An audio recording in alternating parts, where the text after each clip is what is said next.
Assalamualaikum warahmatullahi wabarakatuh. Perkenalkan, nama saya Dina Wulan Hari dengan nomor peserta PPG 201500350271.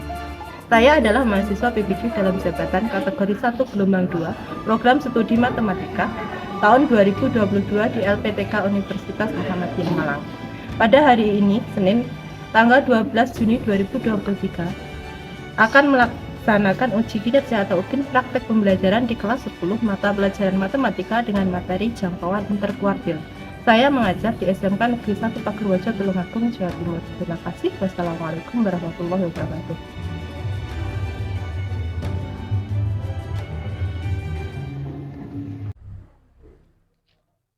Assalamualaikum warahmatullahi wabarakatuh. Waalaikumsalam warahmatullahi wabarakatuh. Gimana kabarnya? Alhamdulillah. Masih semangat? Ya, masih. Masih. Sebelum kita mulai pelajaran hari ini, marilah kita bersama-sama berdoa. Siapa yang memimpin doa hari ini?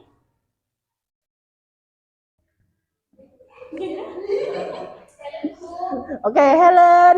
Helen ya, Bangan? Yang mulai.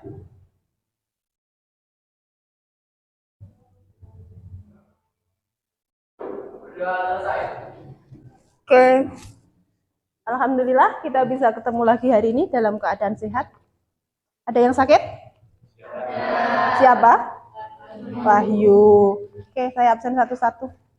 Amelia, Ananda, Andika, Andre, Ani, Devi Retno, Devi Sylvia, Niko,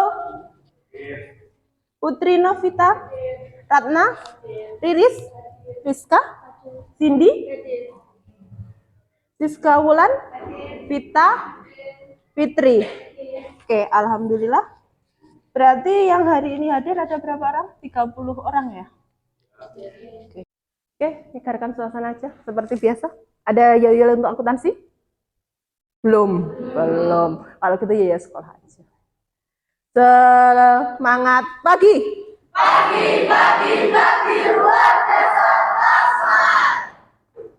SMK. Bisa. SMK. SMK Super. Cerdas dan bermanfaat. Oke. Hari ini materi kita seperti yang kemarin saya sampaikan, materinya adalah analisis data. Analisis data itu adalah pelajaran kelas 10 untuk semester genap.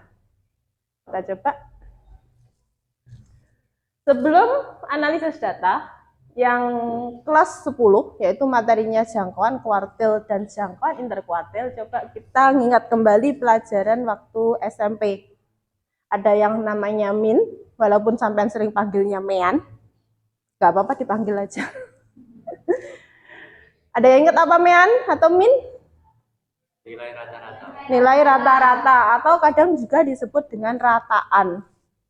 Terus ada lagi modus, apa? Modal dusta. Nilai yang sering muncul, nggak modal dusta ya. Karena kita pelajaran matematika, modus itu adalah nilai yang paling sering muncul. Sehingga yang modal dusta itu paling juga sering kali muncul paling. Terus yang selanjutnya, deskripsikan median. Ada yang ingat median? Median? Nilai tengah. Yang disebut nilai tengah apabila nilai tengah membatasi data menjadi berapa bagian? Menjadi 2 bagian. Selain dari min, modus, median, apalagi yang dipelajari waktu SMP atau bahkan SD tentang analisis data, atau kadang juga disebut dengan statistika. Dari SD itu sudah loh, kan? Atau kadang yang lebih sering itu adalah diagram. Masih ingat ada diagram apa aja? Diagram apa? Lingkaran, batang, garis, lambang ya. 4 diagram itu cukup. Terus apa yang kita pelajari? Yang kita pelajari ada capaian pembelajaran atau disebut CP. Pada akhir fase E itu tentang sampai di kelas 10. Itu peserta didik dapat mempresentasikan dan menginterpretasikan data dengan cara menentukan jangkauan kuartil dan interkuartil. Tujuan pembelajarannya yaitu peserta didik mampu mempresentasikan dan menginterpretasi data dengan cara menentukan detail. Di sini ada jangkauan kuartil, baru jangkauan interkuartil. Dengan indikatornya juga dipisah-pisah, peserta didik mampu mendeteksi jangkauan dan kuartil. Dua, jangkauan kuartil dan jangkauan interkuartil. Yang ketiga, mendesain infografis atau poster untuk presentasi. Jadi nanti di akhir pembelajaran hari ini, kalian buat infografis atau poster sebagai presentasi kegiatan. Sebentar, kayaknya enggak mulai dari awal deh. Dalam video sebelumnya kita tahu bahwa statistik berkaitan erat dengan data. Lalu bagaimana kita bisa memanfaatkan data dengan sebaik-baiknya dan untuk apa saja? Di video ini kita akan membahas 10 penggunaan statistik yang paling populer dalam kehidupan sehari-hari. Yang pertama adalah dari statistik mengisahkan penting menentukan cuaca. Komputer yang digunakan dalam perakiraan cuaca didasarkan pada suatu set perhitungan statistik untuk membandingkan kondisi cuaca dengan data-data cuaca yang pernah dicatat sebelumnya. Statistik digunakan juga. Oke, saya hentikan sebentar. Pertanyaan saya sederhana. Kalau dilihat tadi videonya meskipun belum selesai, berarti pertanyaannya, apakah statistik itu jauh dari kehidupan kita sehari-hari? Iya. Terlihat dari contoh-contoh tadi ya. Pertanyaan selanjutnya, mungkinkah nanti dalam hidup kita lepas dari statistik? Kenapa? Kenapa? Kenapa kok nggak bisa lepas dari statistik? Padahal ketika itu pelajaran statistik, kalian semua pasti nganggap bahwa pelajaran matematika terutama statistik sulit. Dengan parameter statistik, kita dapat memprediksi bencana alam yang mungkin akan terjadi dalam waktu dekat. Hal ini membantu kita untuk bersiap siaga. Di dalam bidang kesehatan, contoh peran statistik adalah memberi gambaran jumlah orang yang menderita penyakit tertentu, berapa yang telah meninggal karenanya, dan berapa orang yang telah berhasil disembuhkan. Dengan demikian, kita bisa mengetahui tingkat bahaya dari suatu wabah penyakit. Dalam bidang politik, statistik juga memegang peran penting dalam kampanye. Coba tadi yang kampanye. Itu yang menjadikan kita ke depan tidak mungkin lepas daripada statistik. Kenapa? Karena sistem di kita negara adalah demokrasi, sehingga di situ melibatkan juga statistik ketika berkampanye. Sudah selesai. Lalu bagaimana kita bisa memanfaatkan data orang yang menderita penyakit tertentu bukan wabah penyakit? Itu juga memegang peran penting dalam kampanye. Tanpa statistik, politisi tidak akan mampu melakukan kampanye secara tepat sasaran. Statistik dapat membantu politisi untuk mengetahui peluang kemenangan mereka di area tertentu. Selanjutnya di bidang asuransi, perusahaan asuransi menggunakan statistik yang dikumpulkan dari berbagai sumber untuk menentukan sasaran premi. Dan demikian perusahaan dapat mengadakan dana distribusi dan barang secara efektif. Investor bergantung pada statistik untuk menentukan hasil mereka di pasar uang dan modal. Oke, itu tadi video tentang betapa dekatnya kehidupan kita dengan statistik. Statistik jauh kehidupan kita tadi sudah dijawab. Tidak, mungkinkah kita hidup jauh dari statistik? Juga nggak mungkin juga. Karena setidaknya kita suka atau tidak suka ketika masa pemilu, kita pasti terlibat dalam statistik. Pertanyaan selanjutnya, siapkah kalian menggunakan statistik dalam kehidupan sehari-hari? Siap. Kira-kira untuk apa? Untuk memprediksi perjalanannya pulang sekolah dan berangkat. Memprediksi ya. Berarti saya berangkat sekolah berapa menit. Kalau ada faktor ini bisa jadi berapa, ya itu bisa. Karena saya mempengaruhi. Yang lain? Mungkin yang sudah punya ide bisnis, nah itu sangat dibutuhkan. Karena ketika sampean punya ide bisnis, itu pengembangannya pasti butuh statistik. Oke, sekarang kita bentuk kelompok belajar.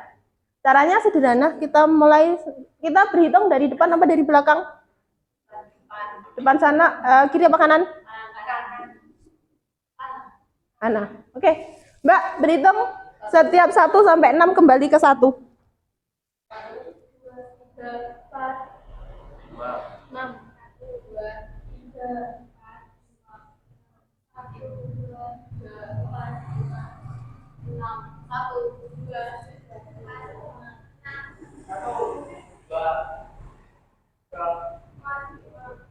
Oke. Sebelum kegiatan kelompok dimulai, berarti sekarang tolong gabung sama kelompoknya. Mejanya ditata dalam bentuk melingkar, berarti ada 6 kelompok. Yang nomor 1 di kelompok 1, nomor 2 kelompok 2, 3 kelompok 3, 4, dan seterusnya. Silahkan.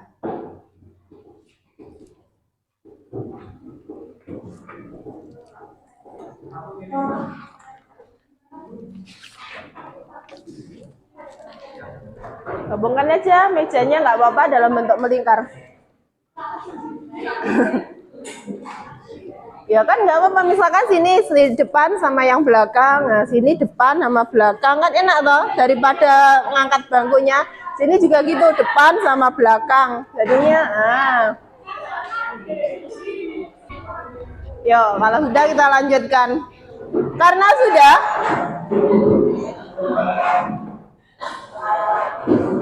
sudah, saya bagikan LKPD untuk masing-masing kelompok.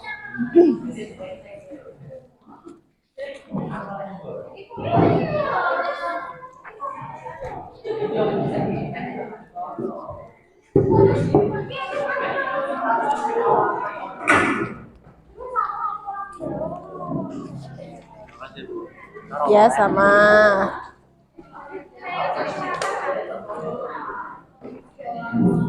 Oke,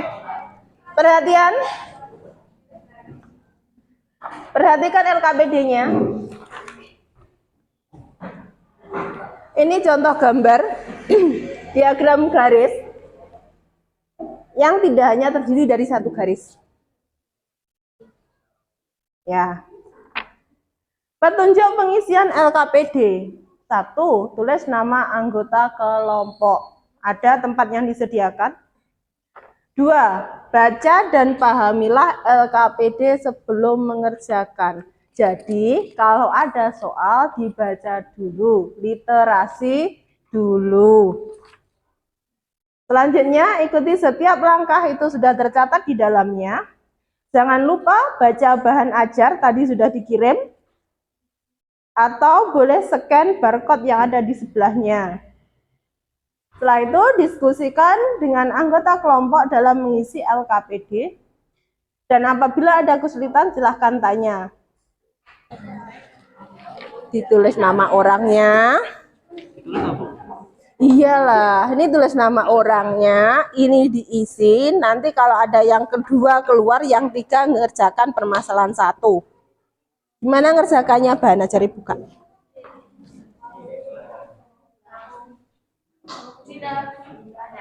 Ya. Kan kalau ini nanti programnya juga itu di sini. Ya.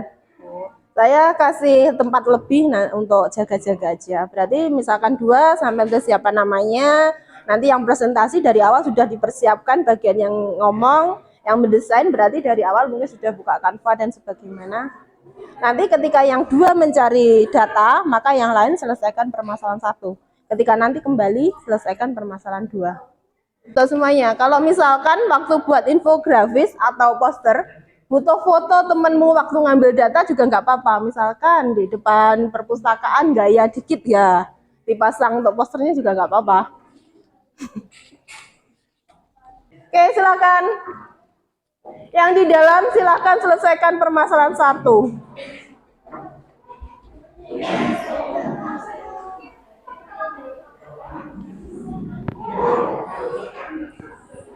Ini kok tinggal 2, yang keluar 3 kah? Oke, yang di dalam selesaikan permasalahan 1 dari bahan ajar ada.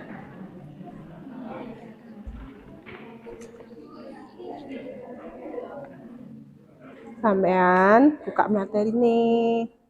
Bisa yang mana? Bisa yang bahan ajar atau bisa apa yang YouTube ini. Ini kasih nama dong.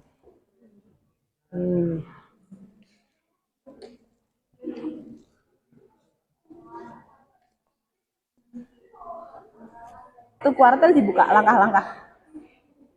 Langkah pertama apa?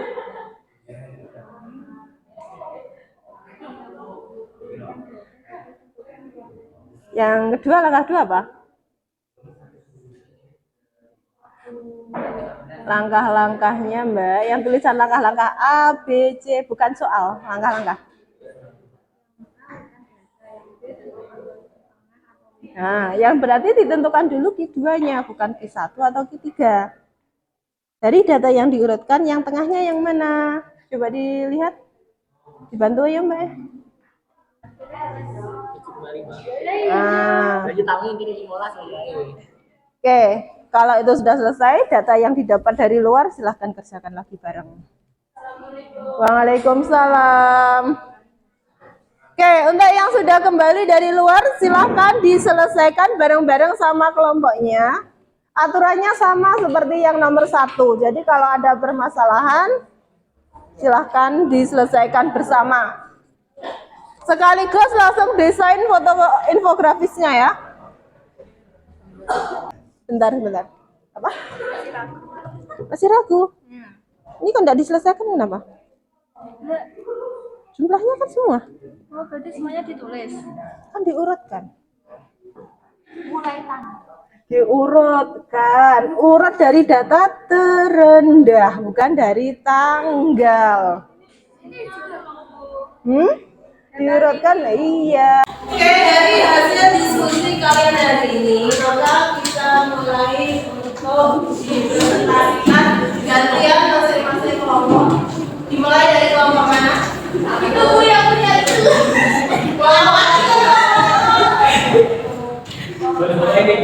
Kelompok 1 yang dia? Ya. Oke, silakan kelompok 1 siapa yang untuk presentasi. Assalamualaikum warahmatullahi wabarakatuh. Waalaikumsalam warahmatullahi wabarakatuh.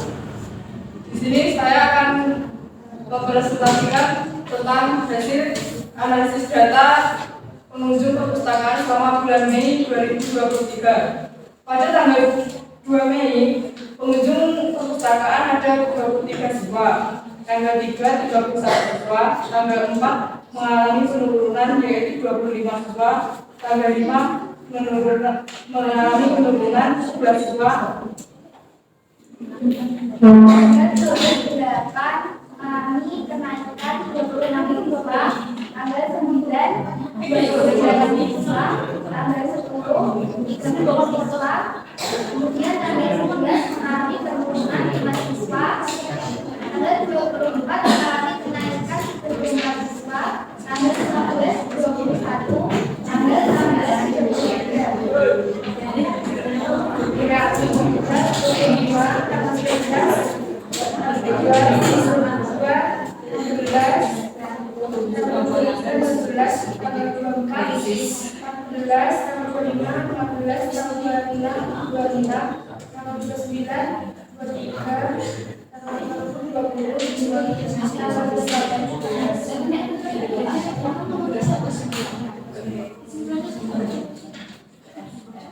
urutan data yang diperoleh dari yang berbeda adalah 5, 11, 14, 15, 16, 17, 18, 20, 21, 23, 23,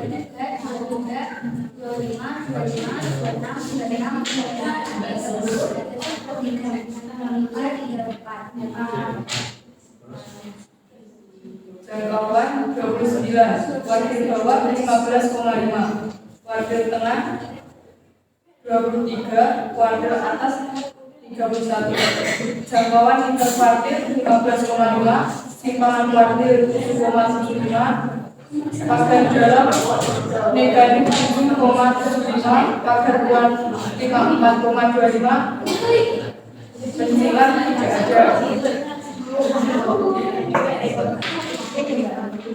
Sekian presentasi dari kelompok saya. Ada yang ditanyakan? Untuk saya, kapan terjadinya data pengunjung paling banyak? Pada tanggal 12 Mei. Terima kasih. Ada yang ditanyakan lagi? Belum. Jika tidak ada, maka saya tutup presentasinya. Sekian dari saya dan teman-teman. Ada kurang lebihnya kami mohon maaf. Wassalamualaikum warahmatullahi wabarakatuh. Waalaikumsalam warahmatullahi wabarakatuh. Saya close ya. Oke, lanjut. Kelompok berikutnya. Assalamualaikum warahmatullahi wabarakatuh. Inilah dari kelompok kita yang mempresentasikan data pengunjung koperasi selama 1 bulan, yaitu 950.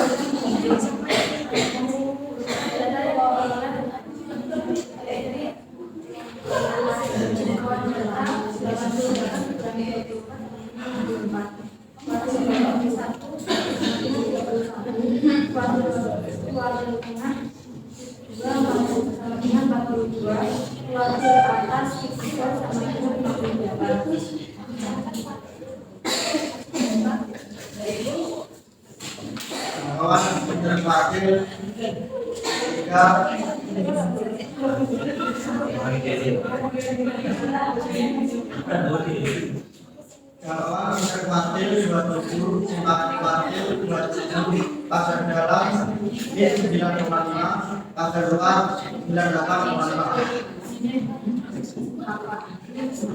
Kecilan ya, saya presentasi dari kelompok kami. Apabila yang kurang lebih mohon maaf.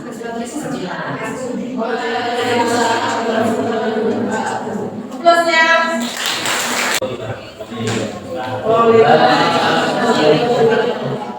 Pada kesempatan ini saya perwakilan kelompok 5 dan bernama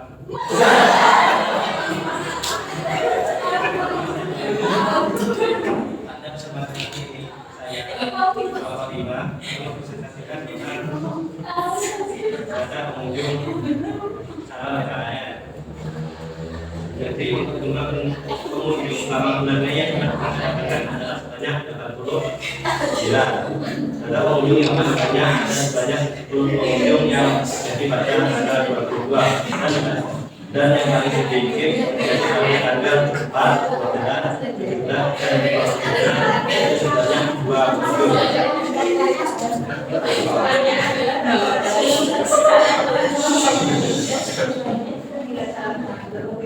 Cukup sekian dari kami. Sebelum presentasinya kami akhiri, untuk soal kami adakah yang ingin ditanyakan? Aktif dari sama TKI Itu sangat penting.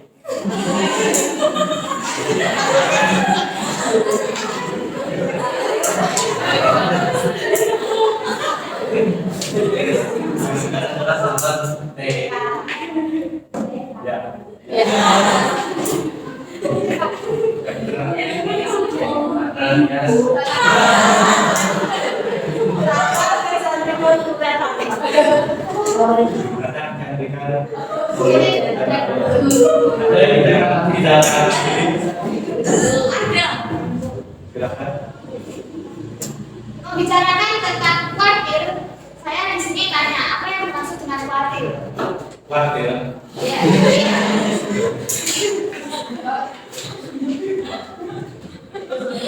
Saya ingin tanya lagi.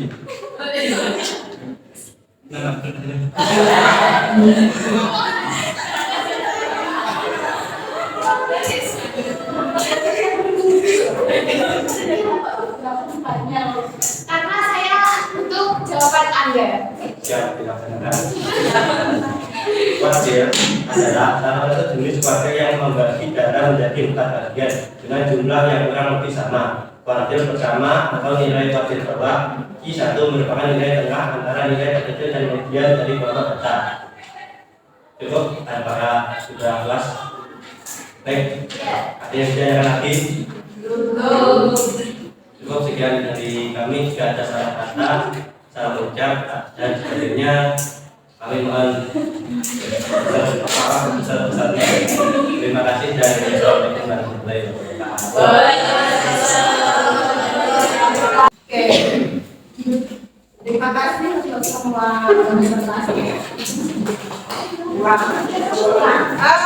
Baik, pulang dulu. Sebelum kita tutup, yang pertama harus kita buat kesimpulan dulu. Dari pembelajaran dari ini tentang jangkauan, kuartil, dan jangkauan interkuartil, kita buat kesimpulan dulu. Oke, kita buat kesimpulan dulu. Materi kita sederhana, jangkauan, kuartil, dan interkuartil. Ada yang mau berkata seperti kesimpulan dulu? Bisa pengertian apa yang kalian pahami tentang materi itu? Ya, silakan. Dengan statistika kita dapat memprediksi terjadi pergerakan. Oke, itu sebenarnya bisa dilihat dari tadi ketika kalian mengunjungi beberapa tempat tentang berapa jumlah pengunjung sebenarnya, kalian akan mengetahui sebenarnya rata-rata yang mengunjungi itu terjadi sekian. Kalau data kadang terlalu kecil atau terlalu besar itu disebut pencilan, itu dianggap sebagai data yang aneh. Makanya itu berada di luar sama dalam dan akan keluar. Oke, ada lagi yang lain? Kalau tidak ada yang kesimpulan lagi, berarti kejangkauan itu adalah rentang atau jarak antara data terbesar dan data terkecil. Sedangkan kuartil itu membagi data menjadi berapa bagian yang sama? 4. Selanjutnya, kita kirimkan ke WA group untuk ujian hari ini.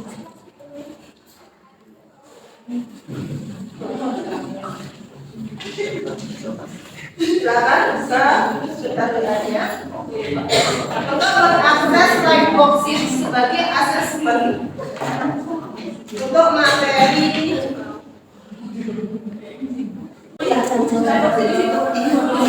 biasanya masih loading.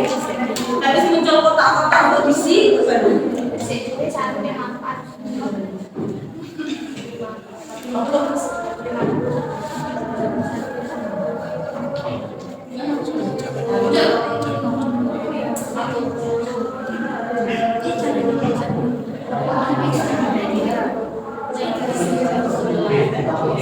Jadi kita perlu gambar yang kita. Oke, sudah selesai kesadannya? Sudah. Ada yang dapat nilai 7? Nilai 8? Jadi saya nggak bisa banyak. Jangan-jangan yang kerjanya kurang dari 7? Tidak.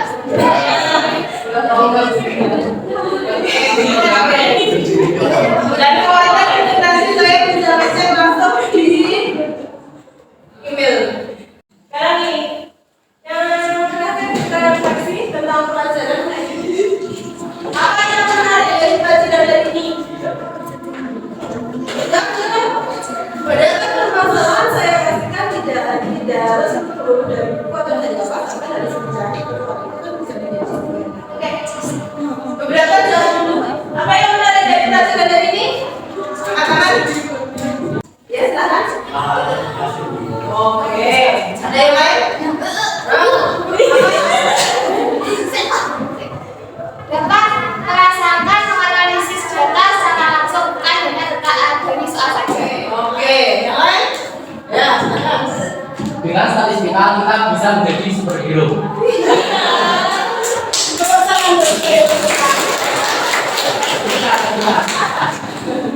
Jadi itu kita bisa melihat masa depan dengan memprediksi dengan mencari data. Iya, dengan berdasarkan data kita bisa memprediksi. Jadi seperti itu tidak perlu menunggu aja website, tapi bisa juga dipelajari.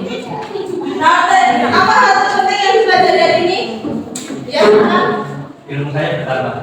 alhamdulillah. Yang lain? Lanjut, apa tantangan yang dijumpai dalam proses belajar tadi? Mas Marbu. Saya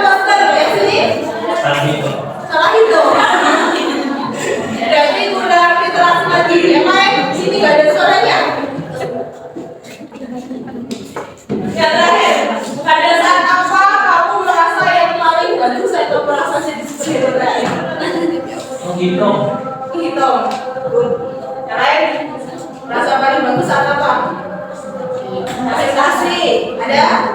Ada yang satu pusing nggak? Oh ya, ada. Dan ternyata yang paling pada saat rasa oke. Apa? Kata apa? Oke, terima kasih untuk pelajaran. Kita ketemu lagi di pelajaran berikutnya masih tentang analisis data, tapi materinya bukan lagi tentang jangkauan model water, tapi tentang diagram pencak. Oke, sebelum kita akhiri pelajaran hari ini, marilah kita berdoa. Tadi yang buka doa itu masih hadir kan sekarang? Ya, Bu. Silakan. Siap, bro. Dua, mulai.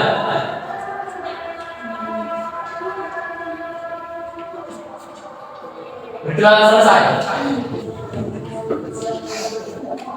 Selamat berbahagia. Lanjutkan belajarnya. Wassalamualaikum warahmatullahi wabarakatuh. Waalaikumsalam warahmatullahi wabarakatuh.